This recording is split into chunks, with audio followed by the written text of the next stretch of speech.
When Churchill in 1946 announced that an Iron Curtain had descended over Europe, the US government employed 24 experts on the Soviet Union. 2 years later, with the Cold War well underway, the CIA only employed 12 Russian speakers. However, over the following decades, philanthropists and the US government started an intellectual mobilization that had profound effects on the course of the Cold War. In this conversation with David Engerman, the author of Know Your Enemy, The Rise and Fall of America's Soviet Experts, we'll discuss how America created a cadre of Soviet specialists, what their impact was on US policy, and what lessons the story of the West boning up on the Soviet Union has for contemporary area studies and China studies in particular.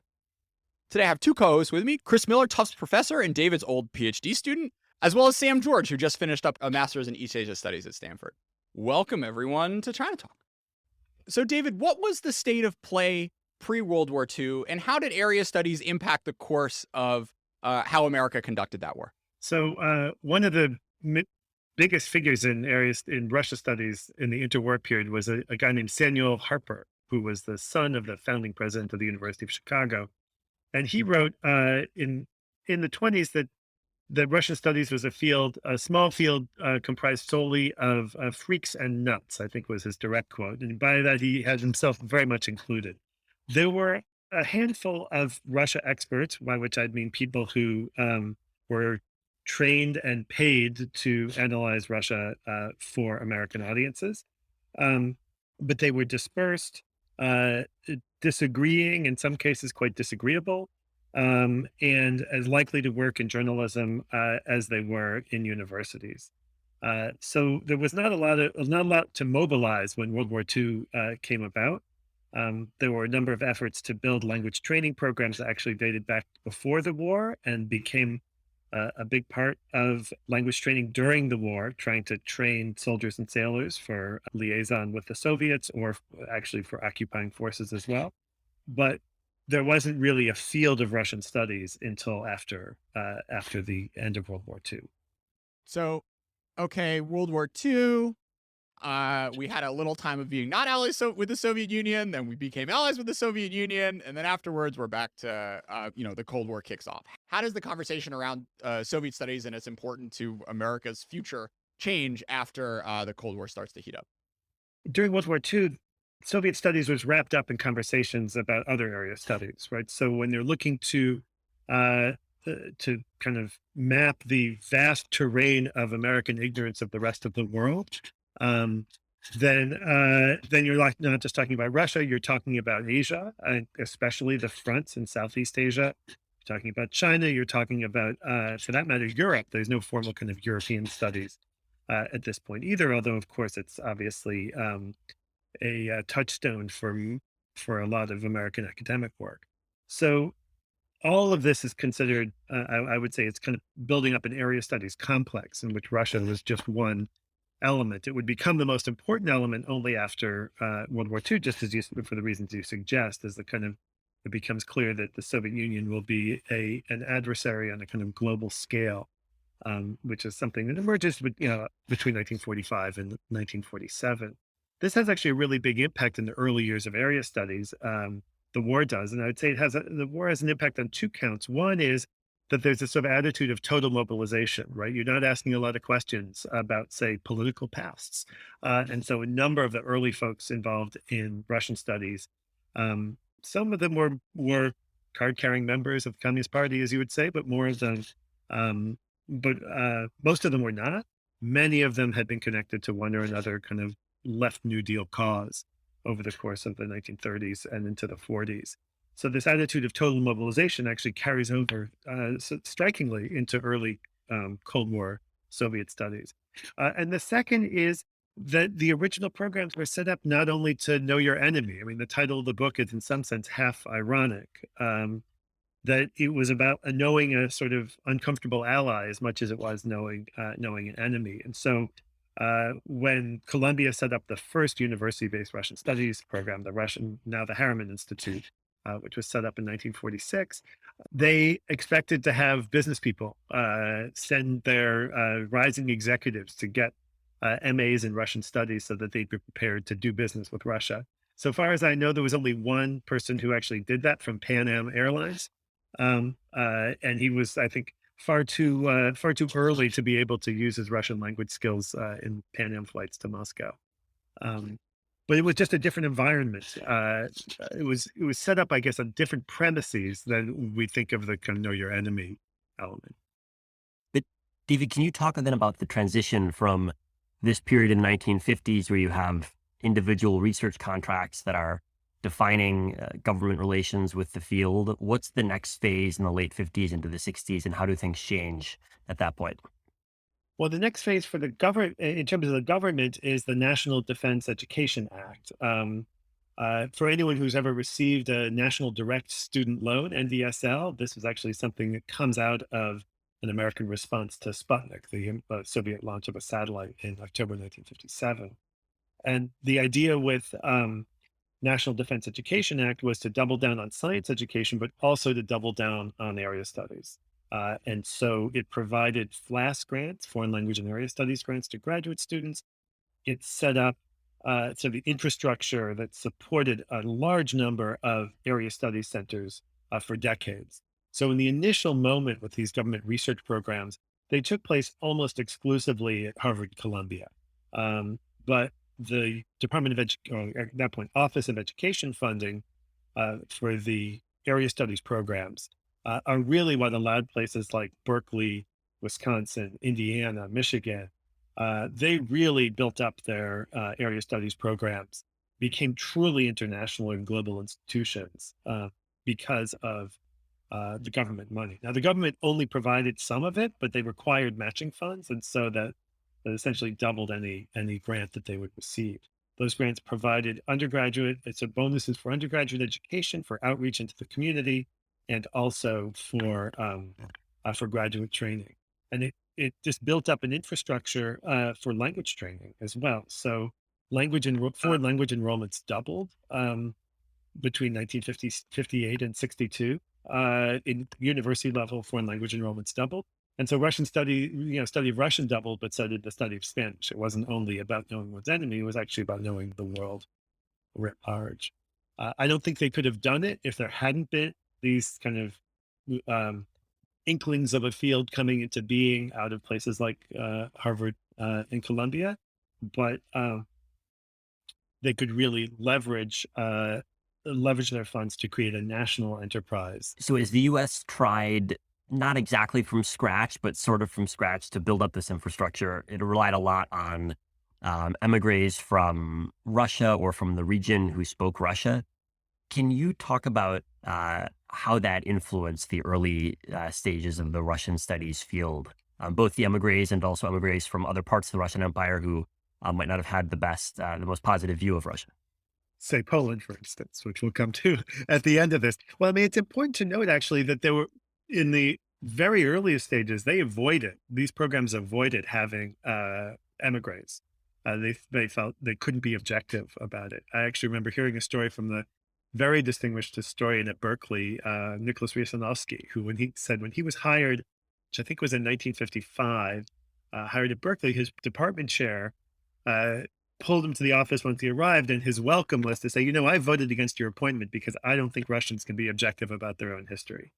Now, he got the job. uh, I do think that the emigres were somewhat limited in those early years to things that were closer to language, and which obviously relied very heavily on emigres. In fact, there's a fairly nasty Vladimir Nabokov novel, Pnin, about about the sort of drill instructors coming from Russia, language drill instructors. But to keep them in the places where Russian emigres could talk about culture, but they couldn't talk about politics, and that eventually does change.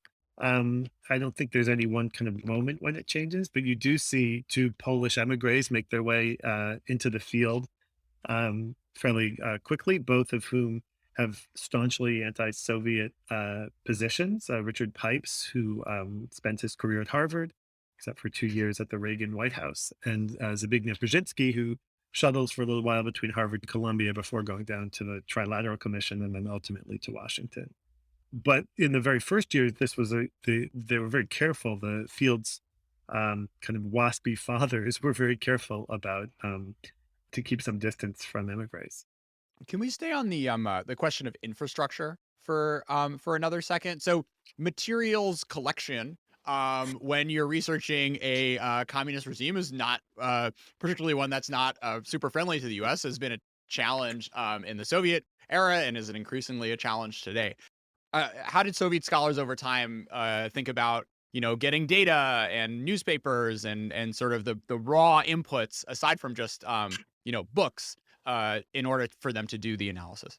They worked really hard on this, and they pulled whatever government connections they could. One of the things about the World War II attitude of total mobilization is that many people who were in elite universities were doing some or another kind of wartime activity, working for government in one place or another during the war. And they pulled all those connections. One of the consistent problems at places like Harvard, Columbia was to get overeager postal inspectors to let issues of Pravda and Izvestia go through. Right? They couldn't even get the daily. They couldn't even get the daily newspapers.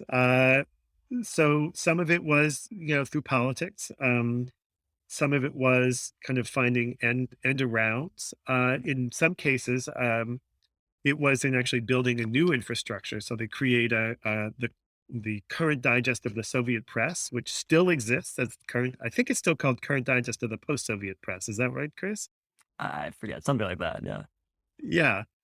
It starts in the 50s as an effort to summarize and translate articles from not just Pravda and Izvestia, but from all over, from whatever newspapers and magazines they could get a hold of. And one of the things they could do with this is it provided basically the only index you had of Russian press, right? There was no even in the era before Google search, there were resources for American and for British newspapers and magazines. You could look up in an index and find all the articles about so and so. But in Russia, with Russian press, there was no such thing. And so just to provide a kind of index became an immensely important tool. It's actually now been digitized. And so it's still useful for people. I would note that, for real experts, they would want to get to the source material in Russian, but at least this could help them find it. And for a whole swath of other kinds of research projects and for teaching purposes, to have these documents in English was indispensable. David, the next period in the book you talk about is the sort of coming apart of this unified area studies approach in the late 60s and 70s. And it seems like there are a number of forces at work, not least was the decline in funding. But I'd be interested to hear about what the forces were that led to that development, and if there was also a kind of change in the goals or in the focus of the area of study. I mean, I think the main tension, and this will come off as really an inside baseball story, but because it really takes place within universities, but I think it's really important that these area study centers, as they existed, did not have their own faculty lines. People were in the history department and affiliated with the center. They were in an anthropology, political science, economics department, right? And that mattered a great deal because if you wanted to get tenure, you had to please the members of your department and not your interlocutors in Russian studies. And so one of the big tensions in the field is just around this. So at Harvard and Columbia, the physical location of the offices, people had their offices in the Russian Center, which was great. Once you had tenure, it was great for collegiality, but it did take you out of your department. And so there's a tension between the role of the discipline and the department as against the role of area studies for these scholars. I think it's particularly visible in political science because the kinds of things that political scientists were doing that were cutting edge political science in the 1960s were not the kinds of things that Soviet students of Soviet politics could or were doing, right? And so there's a sort of distance from studies of Russian politics and the mainstream of the discipline. I think it's telling that there were two Soviet specialists or Russia specialists who were president of the American Political Science Association before about, I don't know, about 2000, well, before I wrote the book in 2008. One was Merle Feinsod from Harvard, who was essentially a political historian who was not really engaged in current debates on political science at all. And he was president in 1968. And then the next is in 2005. And Mark Beisinger, who I think at that point at Wisconsin, gives his presidential address about the difficulties of speaking to a kind of a broad field of political science while being an expert. So one of the tensions that happens is, I think, a sign of its growth and success is that more and more people want to be political scientists and not just Soviet experts. More people want to be historians or sociologists. But it happened particularly in political science and economics because those are the two fields that we can certainly see this now had the kind of broadest highest aspiration to be a field of universal applicability, that you didn't need one political science to do Russia and another to do China. You just had one sort of form of political science. Economics was even further along that road. And one of the reasons why economic Sovietology, for all of its manifest successes, ultimately would have died, I think, with or without the Soviet Union by the 1990s. How does that change the goals? Well, it changes the goals in a number of ways. People really want to be speaking in political science journals. They want to talk to their political science colleagues. Do remember hearing from one political scientist asking him about how things had changed after 1991. And he said, thank goodness I don't have to answer all these stupid calls from the New York Times, right? That he gets just to be a political scientist. Now, that may be an extreme instance, but I do think it's a revealing one, right? That not everyone wanted to be the pundits. Russian studies became a great field for people who wanted to speak to broader publics or policy publics. But for those who wanted just to be university professors, it was a kind of constant tug back and forth. Okay, so David, let's dive into the study of the Soviet economy. On the one hand, an economy organized obviously very differently from what economics in the U.S. was used to studying. On the other hand, it was a crucial empirical question as to what was actually happening and how were things structured. So can you talk about how the field of the study of the Soviet economy emerged to begin? Well, it emerged during World War II.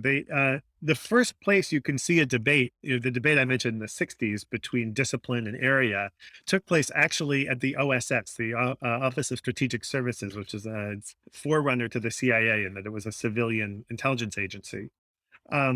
And they had a research and analysis branch that was run by someone who actually became the first head of the Russian Institute, later became the first head of the Russian Institute at Columbia. And that group was trying to figure out how much lend-lease aid the Soviet economy could absorb, right? They'd love to send all this stuff for military purposes, but how would it actually fit into the Soviet economy?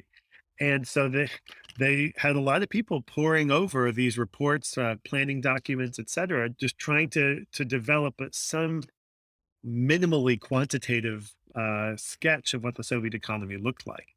And so it came about for very kind of practical reasons. Those practical reasons changed after the war. They were more about how much defense spending could the Soviets afford to do, what was the state of the economy in general, why were they growing faster than the U.S. in the early 1950s, all these kinds of questions. So it was always something that had some pressing questions behind it. But the obstacles to studying it were immense. Not just was it something for which kind of advanced economic tools were not designed, there was no way to get good data.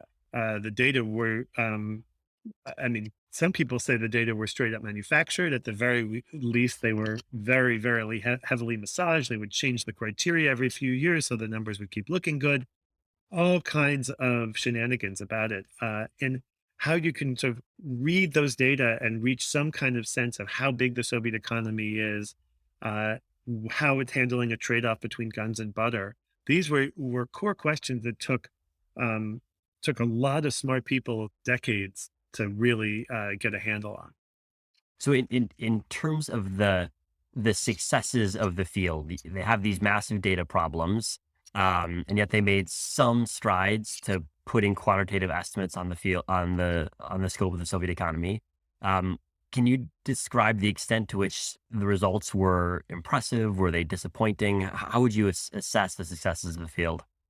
Well, there's a whole kind of to put it gently, conversation about this after the Soviet Union collapses and people get into the archives. And a number of people treated the archival documents as if they held deep, profound, unexpurgated, unprocessed truths.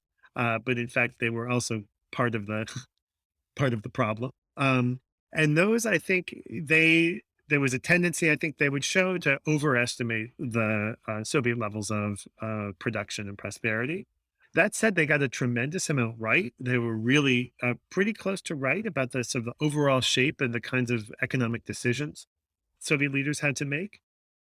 There's one Soviet economist actually spent most of his career working in government, who claims that based on some conversations he had in Moscow and in Novosibirsk in the early 1990s, claimed that the estimates were the American estimates were so good that the Soviets used them for some of their planning process. If it's true, it would be a wonderful story, but there's not much more to go on than the recording of or mention of a couple of conversations.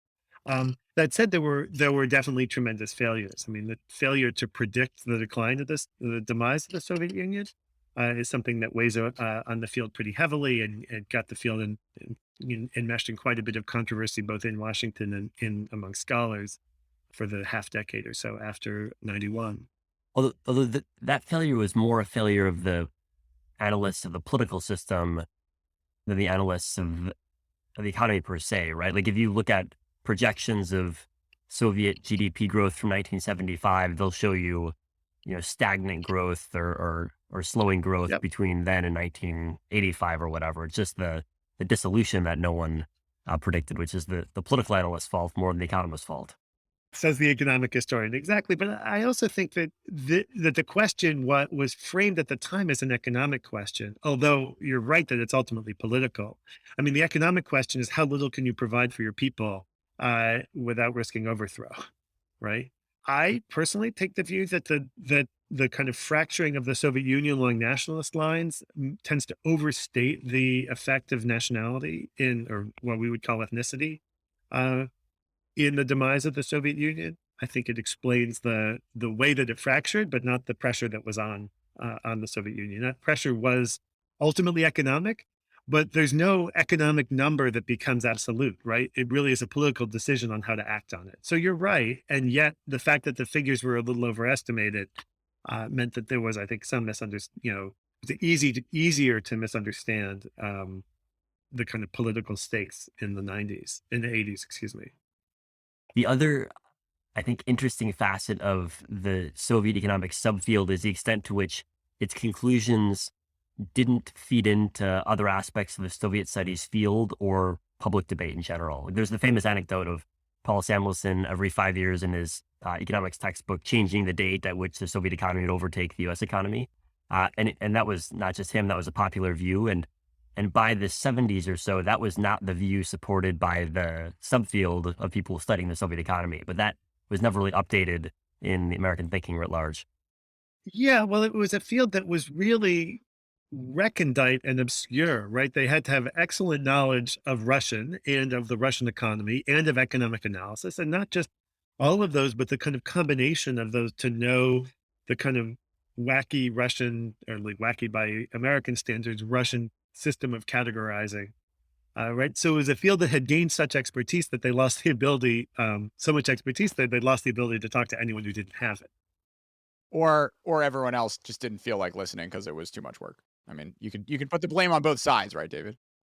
Yeah, I don't think the field did a great job of communicating its ideas outside that. So Marshall Goldman is probably the economic Sovietologist who had the biggest profile, say in public discussions. But he was really kind of going off the cuff.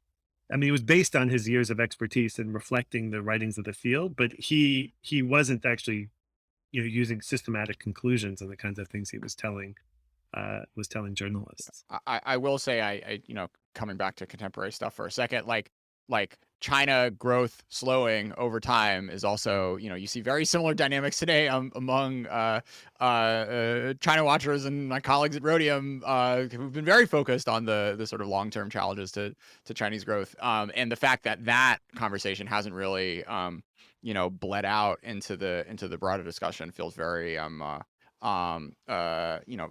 see some real echoes there, I think, between today and the Soviet. Well, in the early 50s, actually, the Eisenhower administration was so concerned about about Soviet growth rates being as much at that point as twice as high as the American growth rate. So obviously from a much, much, much lower starting point, that they actually hired someone to develop a different metric in which the United would emphasize American superiority. And it never really took hold, but they were concerned enough about it, it's in public, that they initiated this project to invent new measures. Well, I guess the other relevant data point is that in the Soviet Union as well, it was not possible for a very long time to talk about the fact that Soviet growth was slowing. So you had both the agreement among U.S. and Soviet policymakers that Soviet growth was not slowing, even though economists in both countries were, at least to themselves, concluding the opposite. We're well aware of it. I mean, the challenge, I think, for thinking of the demise and the debates around that is it's, the Soviet Union had muddled through quite a bit over the years, and it was much easier to take this view. Like, if you look at the writings, predictions from about 1980 to 1988 or so, everyone has a very wide range of the possible outcomes, from kind of re-Stalinization to utter collapse and dissolution of political society, full stop. But then they all come up with this very narrow band of middle of the road conclusions, like that amount to muddling through well and muddling through poorly. And they were right until they weren't. This reminds me a little bit of the kind of trend of predicting the fall of the Communist Party in Chinese studies, which has been continuing for as long as the party has been around. And I wanted to go back to the political studies in the sort of late 60s and 70s. It seems like Russia at that time was in a very different condition to the rest of the world, dealing with the inheritance of the empire, communist state, and in political science trying to analyze to sort of more generalized theories. I'd be interested to know how it was incorporated into the debate and where you think potential blind spots were in that endeavor. So I actually have maybe an unusual entry point into this, which is Jean Kirkpatrick's essay, which I think from 1977 or so, Dictatorships and Double Standards, which is obviously a political piece, but it's actually reflecting contemporary American political science fairly well at that point. And now Kirkpatrick's argument is that totalitarian states are worse than authoritarian ones, because authoritarian ones monopolize the political sphere, but don't attempt wholesale political and social transformation. And so it is possible that once a post-authoritarian state could resume a reasonably successful path, whereas a post-totalitarian one would have no such luxuries. And she was then applying this to kind of foreign policy questions. But that really does reflect some of the state of the art of political science in those days. If you look at sort of handbooks of political science, they were very much about this sort of question. And so what you see, I think, is Zbigniew-Brzezinski had been making this case in one form or another over the 60s, at first to quite heated dissent, and then to, I think, more and more acceptance, that it's really hard to imagine how a totalitarian state evolves. It can only degrade. In fact, I remember very well having a conversation, an interview I was doing for this project in Washington with the late General William Odom, who was a student of Brzezinski's, who ended up being the director of National Security Agency under Reagan, and was sort of a Washington intelligence figure, particularly interested in Russia. And he took out a napkin.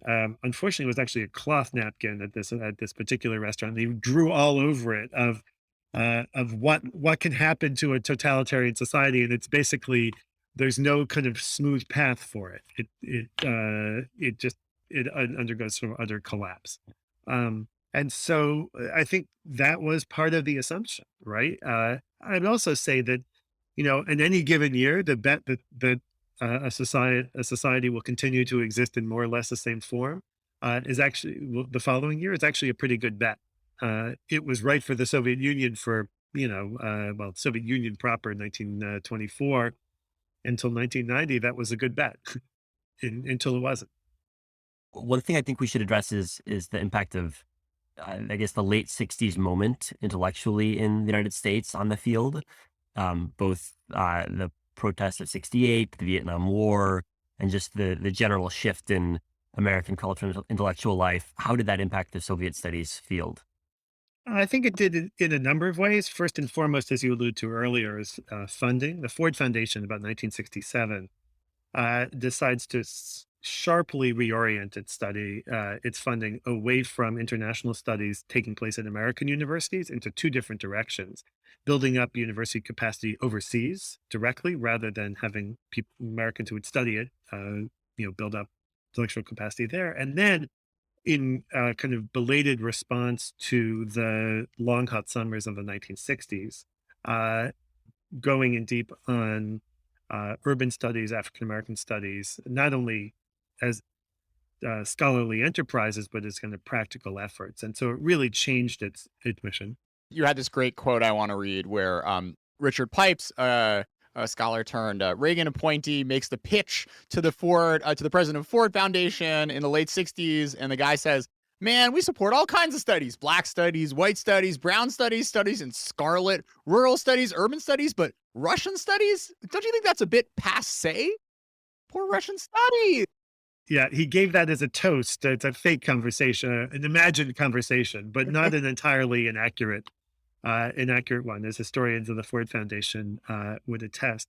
The other thing that comes out, I think, over the course of the 1960s is a little more subtle, but it's really important that the founding fathers of the field, and they were at that point all fathers. Most of them had done some work, had served in government, if not in the military, over in World War II or immediately after, and they saw with this kind of something that looks remarkably innocent in retrospect. They saw their work with government as just a part of their portfolio as professors, and it didn't raise, and to them, didn't raise any conflicts of interest or could possibly be untoward, right? And they had this remarkable innocence about this, that they can advise a dissertation one day and a diplomat the next, that they can go consult for the CIA, that they can accept these funds of money, these sources of money that wouldn't, but that wouldn't, of course, affect the work they were doing. And I think a number of scandals over the 1960s points out the incorrectness of that innocent assumption. Right. There's a number of scandals, some of which aren't in Soviet studies, but some of which are. Well, most of them aren't. I take that back. But the number of scandals outside of Soviet studies that show just how closely universities are intermeshed with the defense establishment at a time that the defense establishment is more and more coming under deeper and deeper criticism with the growing anti-war movement. And so that sort of innocence of a kind of steadily revolving door of government and academic work really just falls away. And I think it catches everyone a little bit by surprise. The older generation, because they can't understand what the young folks are talking about, of course it doesn't affect their work. And the younger generation, um, for looking with disbelief that people could make these assumptions that their funding sources weren't tainted. And that, I think that's, there's a kind of overall overarching narrative of American history losing faith in government as a result, in the era of Vietnam. Whether or not you hold to that, the idea that universities should be doing the work, working so closely with government is one that was strikingly uncontroversial between 1940 and 1968 and has been controversial ever since. Speaking of government, sort of government work, I would like us to lean a bit on the thread of to what extent all of this scholarship actually impacted U.S. policy and kind of what the counterfactuals may have been had the Ford Foundation not spent all this money, and you didn't get this layer of expertise. Are there some themes or maybe particular examples of policy paths not taken because there were Soviet experts in the dialogue, or in some cases actually in the room when it happened? That's a tough one. I think most of that stuff it would be really hard to make a strong counterfactual case for. I mean, to my mind, the major contributions of Soviet studies were to university life and to education. And in that education, they're training a lot of people who then do go into policy work. So by the end of the 1960s, there are people who are getting degrees in Soviet studies in order to become diplomats. Madeleine Albright. By the time you get to the 70s and 80s, Dennis Ross, who became a major Middle Eastern diplomat, but actually has a PhD in Russian studies. Condoleezza Rice, right? These folks are becoming Soviet experts, because at that point there's no crisis anywhere in the world in which one of the first questions wouldn't be, what do the Soviets think of it, right? And so this is what the field was meant to do, and in that sense, it worked. So how much that affected any specific policy, I don't think there's ever a moment um, in which a policy decision comes up for discussion, and then someone pulls out an article from Slavic Review or from American Political Science Review and says, "No, we're looking at this all wrong, and we have to do it differently." I do think that Soviet studies was generally a moderating force, and so the Air Force, which tended to take the strongest anti-Soviet views about everything, were funding these reports that said the Soviet Union is kind of just a modern society like ours. Now, we may not accept that as a conclusion, but it's definitely a moderating force. And I think uh, I'd like to think that it played some role in it, but I think it would be hard to find the kind of single moment that lends itself to a direct counterfactual. Chris, I'd be interested, David, to get your thought on exchanges with the Soviet Union, which were often run by the centers that we're discussing here. What role did exchanges have in the field? How important was it to have Soviet students studying at Columbia or wherever, or having Americans get to spend time at universities in Leningrad, for example?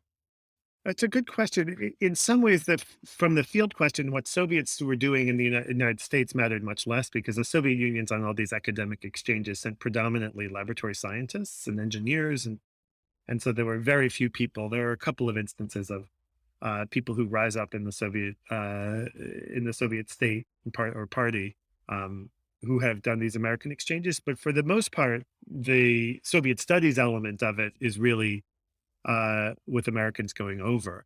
And I think it was just as likely to create frictions as it was to create deeper understanding. I think one of the things that distinguishes Russian studies from, say, scholars of Russia from, say, scholars of France, or scholars of Britain, or for that matter, scholars of India, is that lots of people just really didn't like going to the Soviet Union. They had devoted themselves to studying, but it was actually a really hard place to live in a lot of ways. There was a constant feeling that you were being singled out. Perhaps many people I spoke with were convinced that they were being tailed at every turn by KGB. It was a hard place to be. They found it rewarding in general, but not easy. You'd never hear people talk about, their research trips to Delhi or to London or Paris in those kinds of terms.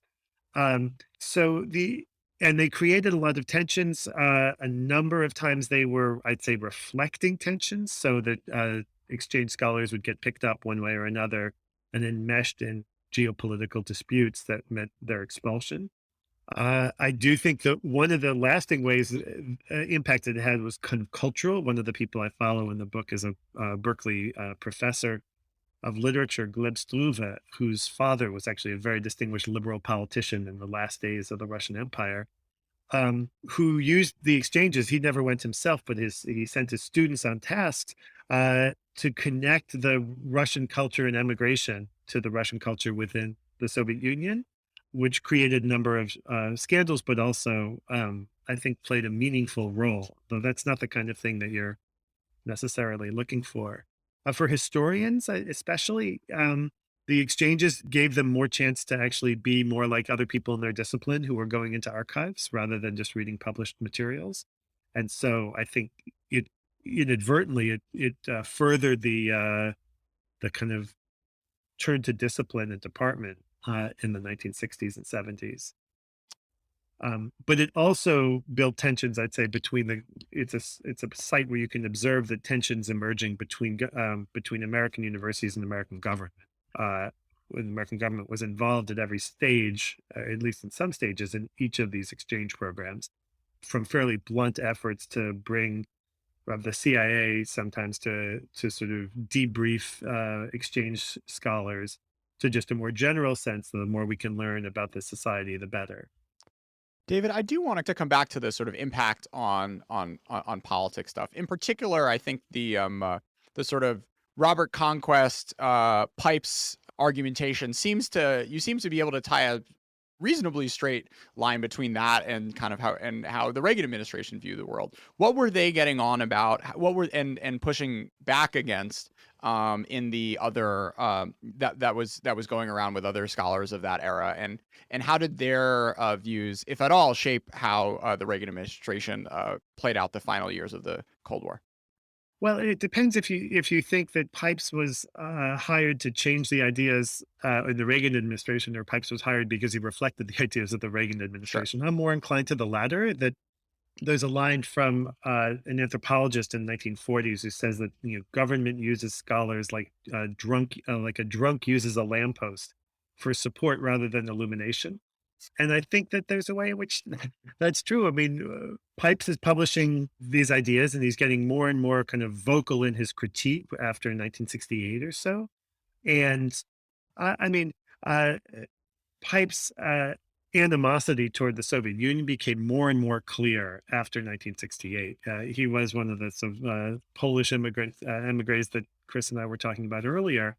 But and you can certainly read his dissertation, first book, which is about how Soviet Union steamrolled all these various nationalities, Georgians, Central Asians, etc., Ukrainians. Sadly, you can you can read a sort of strong anti-Soviet position in that, but he became more and more vocal in his opposition to the Soviet Union, as well as his opposition to the rest of the field of Soviet studies over the course of the late 1960s and 1970s. So, I think for someone like Pipes, this comes out primarily this comes out with his increasing public profile, his increasing desire to publish books outside of academic life, is essentially writing off of academic Russian studies. And of course, that would make him appealing uh, to a conservative administration that felt that the U.S. had been kind of soft on the Soviet Union. Now, of course, um, Zbigniew Brzezinski, who was in the Carter White House, was actually making very similar questions. And if you're ever looking for something that's of impact of a single Sovietologist, I mean, Brzezinski in Afghanistan would be the first case that comes to mind, um, where his anti-Sovietism is so strong that he's he sees in Afghanistan only the opportunity to speed the demise of the Soviet Union, to entrap it in its own Vietnam. There's a line, I think, it's quoted in a French interview with Brzezinski in the 90s, in which Brzezinski says, how does the quote go again? It says, "What's more important for the world, what is of greater world historical importance, the collapse of the Soviet Empire or a few stirred up Muslims?" And that's pretty close to a direct quote uh, from this interview. And this strong anti-Soviet position is around. I do think that in the book I have these two chapters paired, so right turn in the halls of power, left turn in the ivory tower, and I do think the right finds its way into um, speaking to government, being in government more readily than the left. And I do think it's visible. It's visible in Pipes, but even perhaps more significantly in someone like Brzezinski. What sort of research ended up being, maybe going one level down from sort of like American grand strategy? What sort of research ended up being the most useful to American policymakers? It's a good question. I think different policymakers would have different answers. I interviewed Andrew Marshall, who at that point was the director of net assessment in the Office of Secretary of Defense and is sort of a guru for a generation of intellectually inclined defense intellectuals. Um, and he had helped start a program in which Defense Department's money was basically laundered through the Department of State and then a scholarly organization. I actually have a grant from that organization. Much more recently than that, the National Council for Soviet, was at that point this National Council for Soviet and Eastern European Research.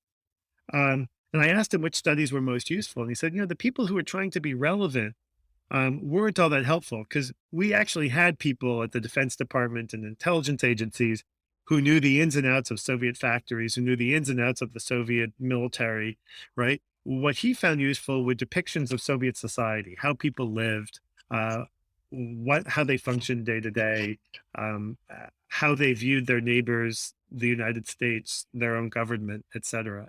So for him, the useful studies were just academic studies that were covering the full gamut of Soviet life, from culture to everyday life. I think if you ask people in the CIA, they might, some within the CIA might cite the economic Sovietological work, which the CIA had its own shop doing, that had some but not all classified material in addition to the open sources that the academics were using. But there was a lot of back and forth between the two. So, you know, the government and policy world's a big world, and different people had different pieces of it. Yeah, I wondered to what extent that Andrew Marshall quote was just like Andrew Marshall being this like polymath who like gets a kick out of weird stuff. I can see that. I think it's also his kind of it's a little bit of tweak of academics who are trying to Yeah. be relevant without really knowing how policy works. Yeah, but I mean, I do think, coming back to the story about the debates on how big and how big the Soviet economy is and how fast it was growing, it did seem to me, at least in the narrative you tell in your book, that having that, you know, outside or like sort of outside government check on these questions actually did end up significantly improving the overall quality of the analysis. This might be a change of topic too, but I guess you know, one institution that was growing up alongside Soviet studies was the think tank in Washington, which I guess today inhabits some of the space you're discussing, David, of sort of quote unquote policy relevant analysis. Could you talk about how Soviet studies think tanks, as they grew up, how those two institutions interacted in the Cold War period? Yeah, that's a good question. I wish I'd written, I wish I'd written more about them and had done more research into these. I do think they come into greater play in the 1970s and 80s than they had before, in part because I think there's this growing divide in the field, in the universities, between people who want to be academics and people who want to be speaking out publicly. I think the late 60s, early 70s also marks a kind of change of the departure of a generation, the kind of the founding generation from the scene. I think in the end, they emerge as a sort of para-academic world, and in some cases closer to academics than others. So the RAND Corporation obviously is a place that's around for the whole time. It initially hires a bunch of people to do projects, summer work for RAND, go to Santa Monica, hang out on the beach on the weekends and consult, with RAND economists, or do your own projects there. But then I think it becomes harder and harder to keep that kind of revolving door going, and then people basically make a decision to one way or another.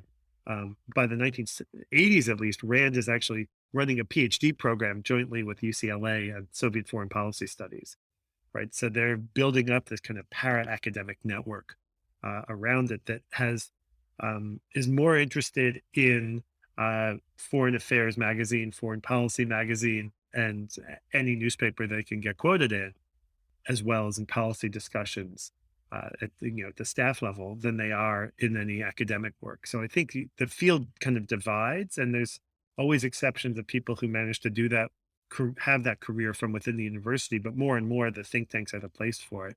It's a place that's easier to come and go from. Universities don't like you to leave all the time and then come back. They tend not to hold your job for you. Whereas the think tanks tend to be nice soft landing points when administrations change. So I do think there's something that is only alluded to in my book is the sort of para-academic world that strengthens, as you're suggesting, later in the Cold War. In the context of China studies, the contemporary academy seems to be quite polarized, in the sense that history departments typically focus on much earlier periods, kind of 1990s at the latest.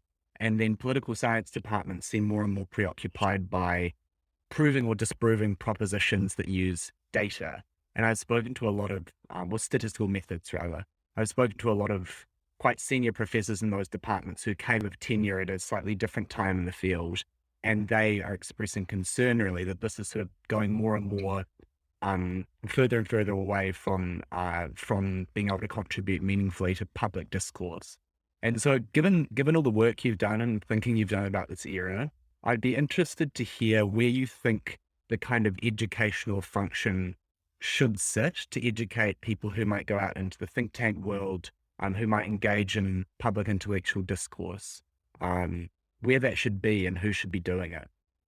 Well, Sam, I've only just met you now, but you're the perfect example of it. It seems to me that the master's programs in area studies are the ideal place for this. This is what I think was intended at the founding of these area programs in the 40s and 50s. And I think it still holds.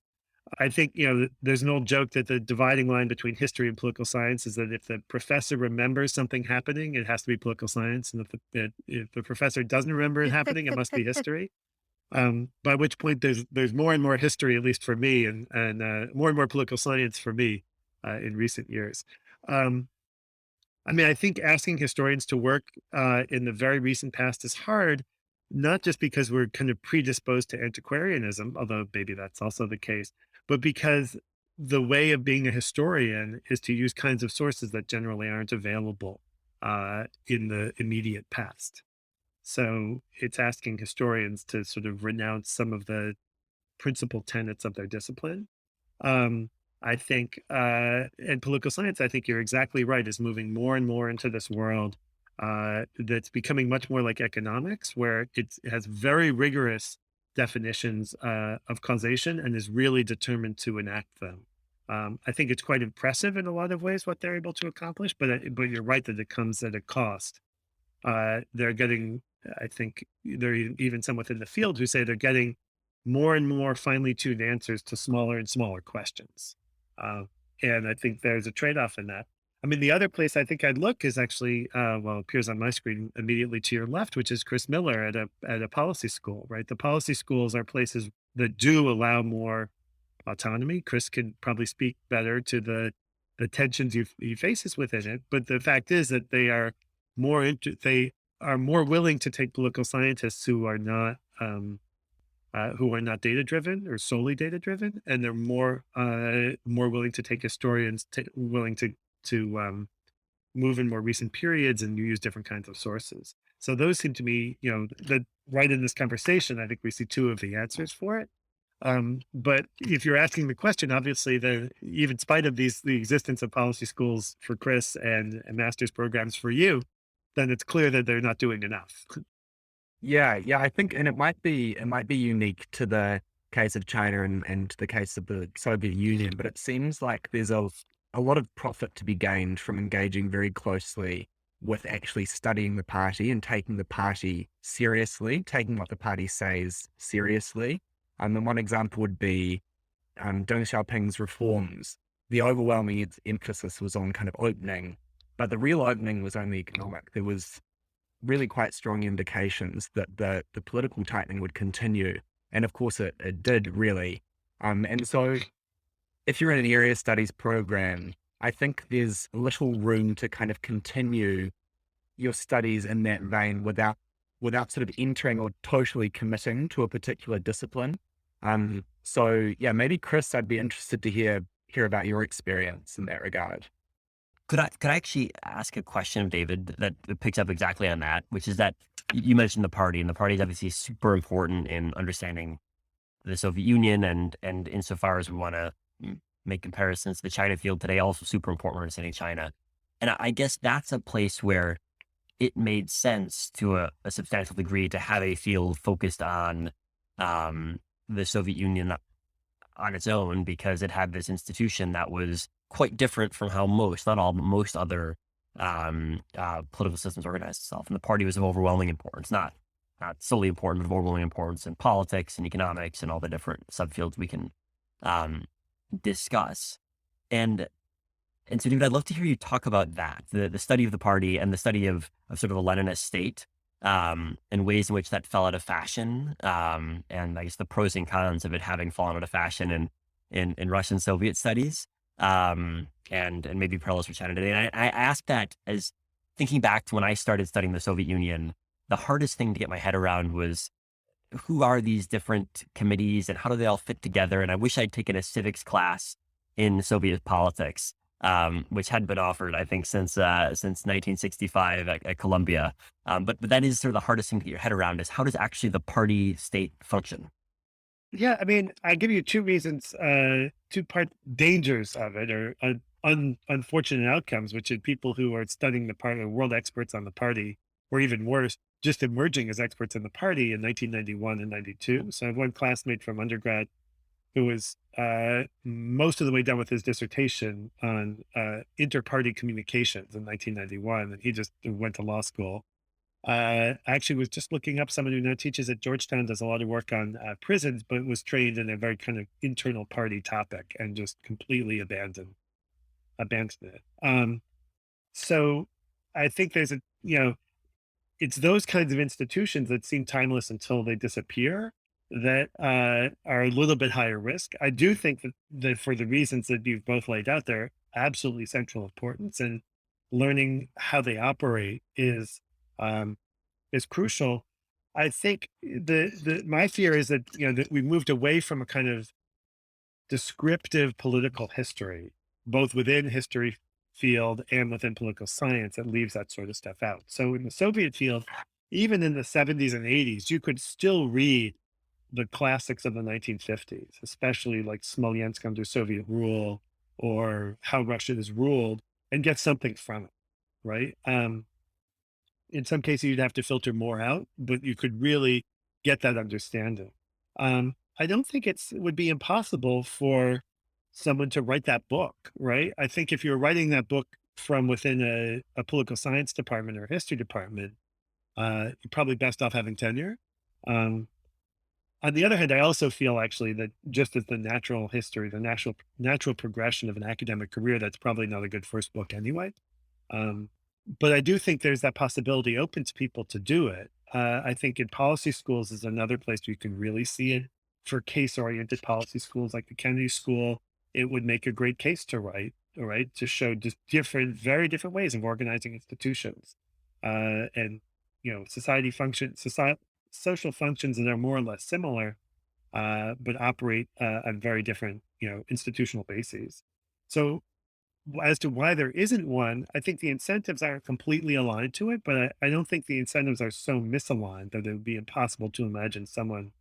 Maybe David, let's close on some reading recommendations.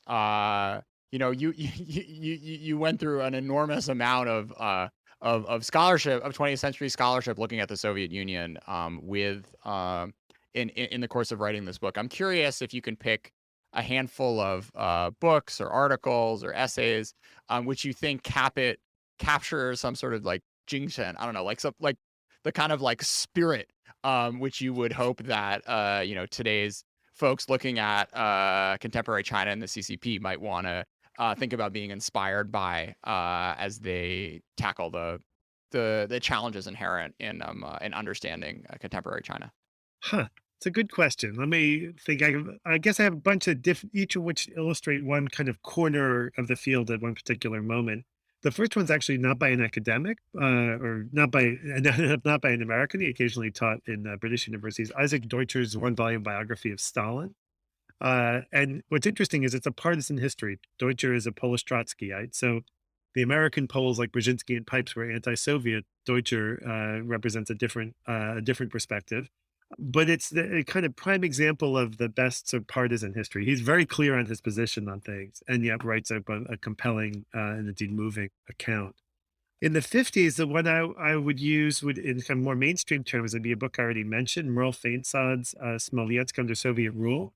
So Smolensk is a city in Western Soviet Union that was occupied by the Germans. The Germans ransacked the archives and then brought them back to Berlin. And then when the U.S. took over, they occupied Berlin. They actually reclaimed these boxes of correspondence from Smolensk to Moscow. And the book is based on that. It shows the kind of ties to government because it was something that was held in, in intelligence, U.S. intelligence for a while. Um, but it's not a book if you read the criticisms of the field of the 60s and 70s, it's not the book you'd expect. It's all about the push and pull of Soviet society. It's not all top down. It's a really interesting account. And it's exactly this kind of history that we were talking about that is hard to find, that is a kind of descriptive political or maybe even analytical political history, but it's not political science, even though Merle Feinsel was a political scientist, to represent a kind of different era of the so-called revisionists accounts, people who are really determined to make Russia and Soviet history a part of history. Would be a controversial one by Sheila Fitzpatrick called The Russian Revolution. Comes out in a couple of editions starting in the early 1980s. And it's really an attempt to rethink the nature of the first 2 decades of the Soviet Union. The revolution, in her mind, does not go only until 1917, but it's not just by 1917, but goes through the Stalin years.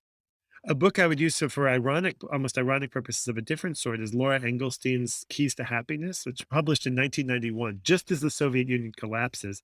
And it's a wonderful book about the cultural history of the last years of the Russian Empire. But what I find striking about it is that it's really an account of how to write really good Russian history without archives. And then 1991 happens, and archives become the kind of the state of the play. It's a really intelligent and thoughtful book. And the last one's a very recent one. It's a bit of a doorstop, Yuri Sloskin's House of Government, which is what happens when you have people who are born in the Soviet Union and who have fluent and idiomatic Russian in the field. And it's a account of this one building on the Moscow River right across from the Kremlin that housed a lot of senior Bolshevik officials and was also, therefore, the site of where those black trucks came full of KGB people. At that point, it wasn't KGB and KVD people to hustle off people in the purges. And it's this very personal account, but it's also a very interpretive book. But it's the kind of book that would be hard to imagine anyone besides him writing, or at least anyone who hadn't lived in the Soviet Union writing. He spent a lot of time in archives. He read all these memoirs, but he also spent a lot of time sipping tea with babushki and hearing stories about their childhood. And it's a state of the field that, it's something that the field has gained immeasurably, a sense that the field's gained immeasurably from the presence of people from the region, and which is something I think that is up for discussion in China studies as well. Yeah, no, it's a really fun, beautiful book. Last question, David. Other people we should talk to about the history of American or just world Soviet studies? I don't know. There's a German scholar, Corinna Unger, who wrote her first book on American and German Russian studies, and the German angle is pretty interesting if you want to get into it. Her name is Corinna Unger at European University Institute. I would say it's not been. I mean, it's a field where people are writing memoirs and accounts, some of which I think are quite thoughtful.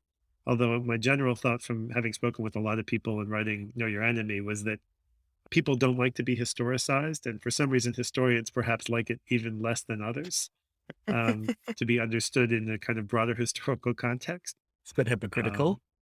Well, they know what historicizing means better than anyone. Last thing, David, we end every podcast with a song. I don't know if there's like a American Soviet Studies song, or you have a favorite Cold War song? I wish you'd find me for this. A song that speaks to Soviet studies. I mean, back in the U.S., the Beatles back in the USSR would be too easy.